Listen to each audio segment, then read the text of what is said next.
Okay, well, I think this problem deserves a video of its own because it is a more complicated problem than what we've seen up to now.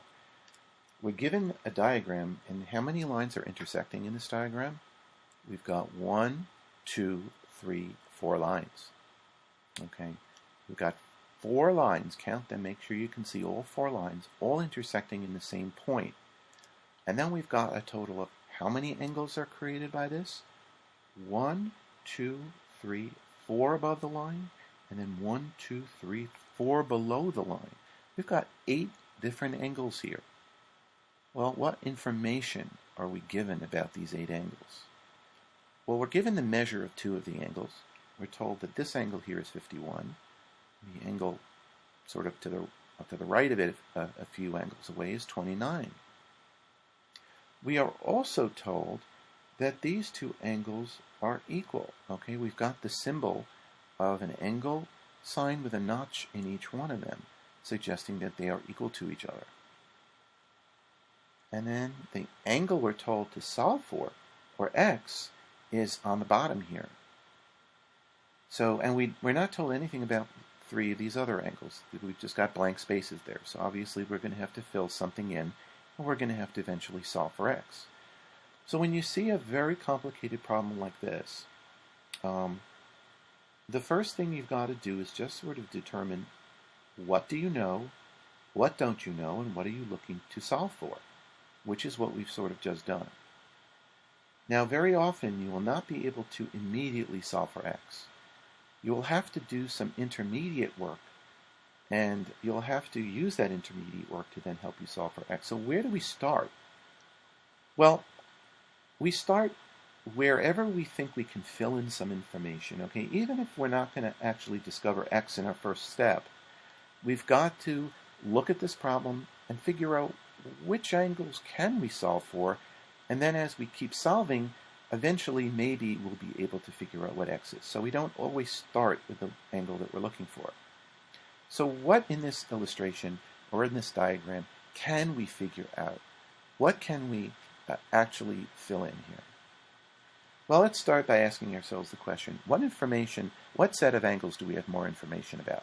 The angles above the line or the angles below the line? And I think you'll agree with me that we know more about the angles above the line than we know about angles below the line. Okay, because at least we're given 2 of the measures and we have some relationship between these other 2 angles.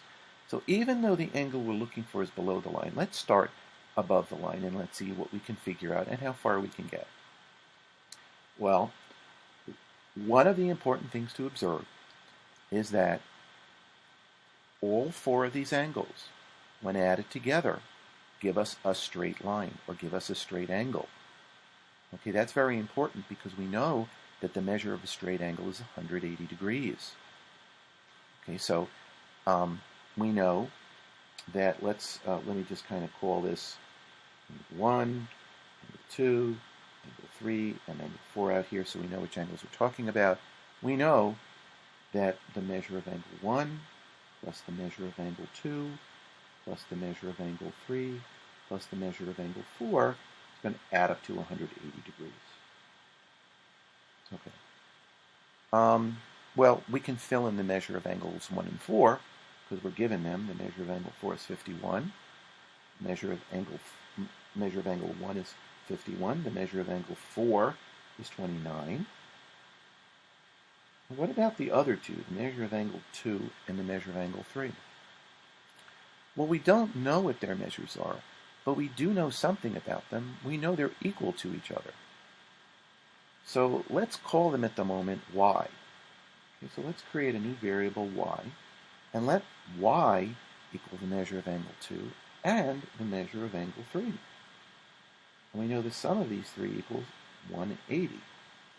Well, I think you'll start to feel a little bit better about this problem, because right now, what we've got is we've got an equation we can solve. We can solve for y. It's one unknown in one equation. And maybe if we solve for y, maybe somehow that'll help us get x. Well, let's go ahead and do this. So we've got 51 plus 2y, right? I can group the y plus y into 2y, plus 29 equals 180. Let me continue to combine like terms. And by doing that, well, I can change the order of what I'm adding, which will help me combine like terms. Okay. So I've just switched the 2y's and the 29's. I've got 51 plus 29. 51 plus 29 is what? 51 plus 29 is 80 plus 2y equals 180. Now I can subtract 80 from both sides,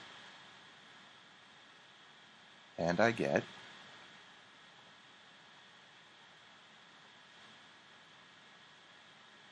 2y equals 100.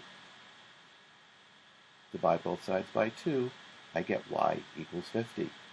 Okay, so this is not necessarily my answer for x, but at least I figured out what y is. Y is 50.